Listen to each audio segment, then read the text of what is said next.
अस्सलाम वालेकुम, मेरा नाम डॉक्टर उम्मे हिबा है और मैं कंसल्टेंट गायनेकोलॉजिस्ट वेलिंगटन में प्रैक्टिस करती हूँ। आज मैं जिस टॉपिक पे बात करना चाहूँगी वो मेनार्की है। मेनार्की क्या होती है, मेनार्की किस एज में होती है, उस टाइम हमें क्या करना चाहिए, बीइंग अ मदर हमें क्या करना चाहिए, और अगर हमारे पास एक पेशेंट है बीइंग अ डॉक्टर हमें क्या करना चाहिए। तो मेनार्की बेसिकली वो एज है जिस एज में लड़कियों औरतों के अंदर जो एक बलूगत का सिस्टम स्टार्ट होता है, उसकी एक अलामत है जिसमें से एक ये है कि उसको पीरियड स्टार्ट हो। अब इसकी कुछ बच्चियों में ये अर्ली एज में भी हो जाते हैं, अर्ली मेनार्की जिसे हम कहते हैं। अर्ली मेनार्की का मतलब ये है कि नॉर्मली जो एज ग्रुप है, अब तो एज ग्रुप जो आ गया है उसमें फीमेल्स के अंदर 11 से 13 ईयर्स की एज में हो जानी चाहिए और 16 ईयर्स तक हो जाना चाहिए। अगर 16 ईयर्स तक भी ना हो तो फिर हम कंसिडर करते हैं कि क्या ऐसा मसला जिसकी वजह से अभी तक मेनार्की नहीं आई है। और अर्ली मेनार्की का मतलब ये है कि उसको 11 ईयर से भी पहले हो रहे हैं, कुछ लोग बच्चियों को 7 साल की उम्र, अगर 9 साल की उम्र से कम हो रहे हैं, 8 साल की उम्र में 7 साल की उम्र में हो रहे हैं, तो एक अर्ली मेनार्की है। अब इस सिस्टम का इसकी बेसिकली पीछे पैथोफिजियोलॉजी क्या है कि हमारे अल्लाह ने हमारे अंदर जो एक सिस्टम बनाया हुआ है, इसमें एक हाइपोथैलेमिक पिट्यूटरी सिस्टम है जो कि बना हुआ है। इस सिस्टम से ये है कि दिमाग से आपके दिमाग जब आपका मेच्योर होता है तो दिमाग वो जो हिस्सा जो फीमेल्स के अंदर ये हार्मोन्स बनाता है, जिनके बाद उसके अंदर बलोगत का सिस्टम स्टार्ट होता है या उसके अंदर पीरियड्स का आना का सिस्टम स्टार्ट होता है, तो बेसिकली वो दिमाग का हिस्सा वो हार्मोन बनाना शुरू करता है। वो फिर हार्मोन्स जाके जो उसकी जो उस टाइम तक उसकी जो अंदर अंडादानी जिसको हम ओवरीज कहते हैं, ओवरीज और बच्चादानी यूट्रस, उसकी ग्रोथ हो जाती है, वो अंडादानियों पे जाते हैं, फिर अंडादानियों से वो हार्मोन निकलना शुरू होते हैं जो कि फिर उसके बाद मेनार्की का प्रोसेस स्टार्ट होता है। जब मेनार्की का प्रोसेस स्टार्ट होता है तो ये बहुत सारे कॉमन क्वेश्चंस हैं जो कि पेशेंट्स भी आके पूछती हैं, मतलब एज ए मदर वो आके पूछती हैं कि हमारी बच्चियों में स्टार्ट हो गया है, समझ में नहीं आती। कभी उन क्वेश्चंस को हम आज एड्रेस करेंगे। जब स्टार्ट होता है मेनार्की का प्रोसीजर तो शुरू में ये होता है कि कुछ लड़कियों को ब्लीडिंग बहुत ज़्यादा, पीरियड्स बहुत ज़्यादा होते आते हैं, तो 15-20 दिन के लिए आते हैं, कभी कभी तो 2-3 महीने तक कॉन्टिन्यूस रहते हैं, क्योंकि उनका वो जो अंदर का हाइपोथैलेमिक पिट्यूटरी सिस्टम होता है बड़ा इमेच्योर होता है, वो अभी मेच्योर नहीं हुआ होता, उसकी ग्रोथ मुकम्मल नहीं हुई होती, जिसकी वजह से जो बॉडी है उसको सही रिस्पॉन्स नहीं दे पा रही होती। तो उसकी वजह से ये होता है कि पीरियड्स बहुत लंबे लंबे टाइम के लिए रहते हैं। तो अगर इतने लंबे टाइम के लिए पीरियड्स रहते हैं तो उसकी वजह से क्या होता है, उस बच्ची की सेहत जो होती है ना वो गिरना शुरू हो जाती है। बच्ची पहले ही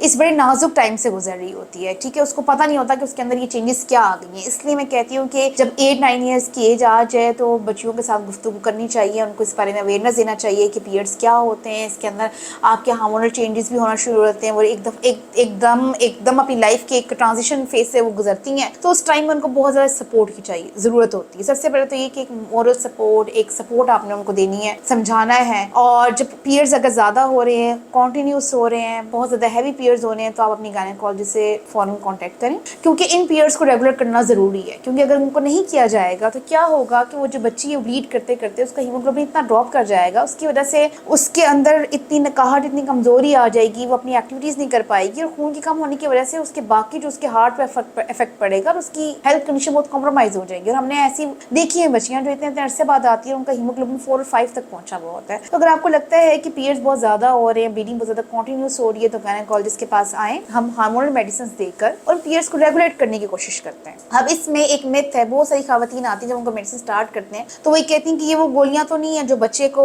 वक्फा करने की दवाइयां होती हैं, तो वही दवाइयां हैं, हमने देखी हुई है दवाइयां, और इस वजह से वो अपनी बच्चियों को दवाइयां नहीं दे पाते। तो ये दवाइयां जो हार्मोनल मेडिकेशंस होती हैं, इनके बहुत सारे पर्पसेस हैं। ये कहीं आपकी माहवारी को नॉर्मल करने के लिए भी इस्तेमाल की जाती हैं, कहीं आपकी माहवारी को प्रोड्यूस करने के लिए भी इस्तेमाल की जाती हैं, कहीं बच्चा रोकने के लिए कॉन्ट्रासेप्शन के तौर पर भी इस्तेमाल की जाती हैं। तो इन सब का मुख्तलिफ तरीका है, इनके मुख्तलिफ ब्रांड्स हैं, एक फैमिला की मेडिसिन होती हैं, दूसरी हार्मोनल मेडिसिन होती हैं, इन सब का एक मैकेनिज्म है, उनका एक तरीका कार इस्तेमाल करने का। जब आप उसको उस बीमारी के लिए इस्तेमाल करते हैं तो उस टाइम वो उसी इफेक्ट के लिए होती हैं। तो ये कॉन्सेप्ट अपने माइंड से क्लियर करना बहुत ज़रूरी है कि ऐसा नहीं है कि अगर आपकी बच्ची को माहवारी ज़्यादा आ रही है, बहुत ज़्यादा ब्लीडिंग हो रही है, और अगर उसको हार्मोनल मेडिसिन दे के उस टाइम बर वक्त उस टाइम के लिए उसके पीरियड्स को रेगुलर करने की कोशिश की जा रही है, ना कि ये कि ज़िंदगी भर के लिए उसके अंदर कोई बच्चे के लिए कोई मसला करेंगी। वो हार्मोनल मेडिकेशंस ये होती हैं कि हम उस बच्ची के जो अंदर हार्मोन इम्बैलेंस हो रहा है, ऊपर नीचे हो रहा है, क्योंकि उसका जो हाइपोथैलेमिक पिट्यूटरी सिस्टम है वो इतना ज़्यादा एडवांस ग्रोथ नहीं हुआ, तो ये जो मेडिकेशंस हैं ये उसके हार्मोन को एक लेवल पे लेकर आ जाएं, ताकि उसके जो पीरियड्स हैं वो उसके महीने के महीने रेगुलर डेज पे आना शुरू हो जाए, और उन डेज के लिए आए जिन डेज में मतलब नॉर्मल 7 to 8 डेज हो, ज़्यादा प्रोलॉन्ग ना करें, ताकि उसकी जो ब्लीडिंग है, वो उसके जो पीरियड्स हैं वो एक साइकिल के तौर पर आना शुरू हो जाए और उसके अंदर ज्यादा ब्लीडिंग होने की वजह से जो उसका हीमोग्लोबिन कम हो रहा है वो ना हो। तो कभी कभी ये होता है कि जिन बच्चियों में बहुत ज्यादा रेगुलर 3 to 4 मंथ्स के लिए कॉन्टिन्यूस ब्लीडिंग होती है, उनमें कभी कभी हम ये हार्मोनल मेडिकेशन इवन 2-3 महीने के लिए लगातार दे देते हैं विदाउट एनी गैप। क्यों?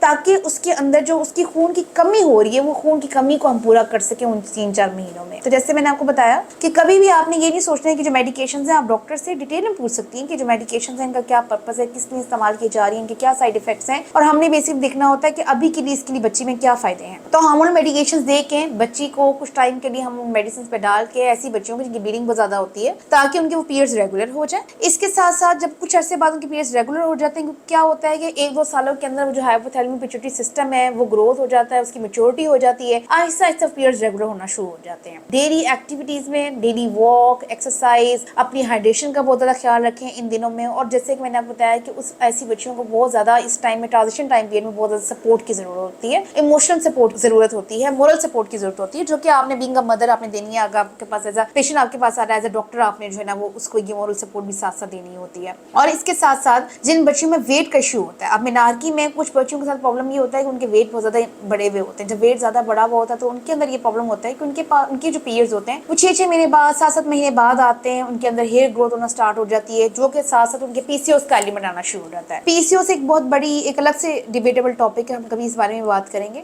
लेकिन अगर वेट, ऐसी बच्चियां जिनका वेट बढ़ जाता है मेनार्की में और उनके पीरियड्स बहुत ज्यादा इरेगुलर हो जाते हैं, उनको भी हम हार्मोनल मेडिकेशन देते हैं। लेकिन उसके साथ साथ हम उनको ऐसी मेडिकेशन देते हैं जिनकी वजह से उनकी हेयर ग्रोथ भी ज्यादा ना हो, और उनको साथ बताते हैं कि वेट रिडक्शन का है, वेट रिडक्शन की मेडिकेशन भी देते हैं, वेट रिडक्शन का पूरा प्लान बना के देते हैं, डाइट प्लान बना के देते हैं ताकि उनके अंदर वेट भी कम। तो ये जो मेनार्की का पीरियड होता है, इस पीरियड से लेके जब तक पेशेंट बच्ची पूरी मैच्योर होती है, इनमें 3-4-5 साल जो आपके लग जाते हैं, उसमें इनमें अक्सर प्रॉब्लम जो देखने में आया है वो देखने में आया है कि बच्चियों के अंदर मेनार्की के दौरान पीरियड्स ब्लीडिंग बहुत ज्यादा होती है, और उसको बर वक्त अगर आप अपने डॉक्टर से रिव्यू करके हार्मोनल मेडिकेशन दे के उस ब्लीडिंग को कंट्रोल कर दें, उन साइकिल को आप पर मंथली रेगुलर लेकर आ जाए, तो वो उसका जो उसकी हेल्थ कंडीशन कॉम्प्रोमाइज नहीं होती। इसी को हम कहते हैं कि adolescent menorrhagia. Adolescent menorrhagia basically क्या होता है कि यंग एज में, इसी में जब उसकी मेनार्की स्टार्ट होती है, उसकी विदिन 2 to 3 इयर्स उसको इतने ज्यादा हैवी पीरियड्स होते हैं जिसको मेनोरेजिया कहते हैं, और इसको एडोलेसेंट मेनोरेजिया कहते हैं, फुल टर्म है। तो उसकी वजह से वो बच्ची जो होती है वो मेनोरेजिया की वजह से एनीमिक हो जाती है, उसके अंदर खून की इतनी कमी हो जाती है कि वो एनीमिक हो जाती है, और एनीमिक होने की वजह से उसके हार्ट पे इफेक्ट पड़ता है और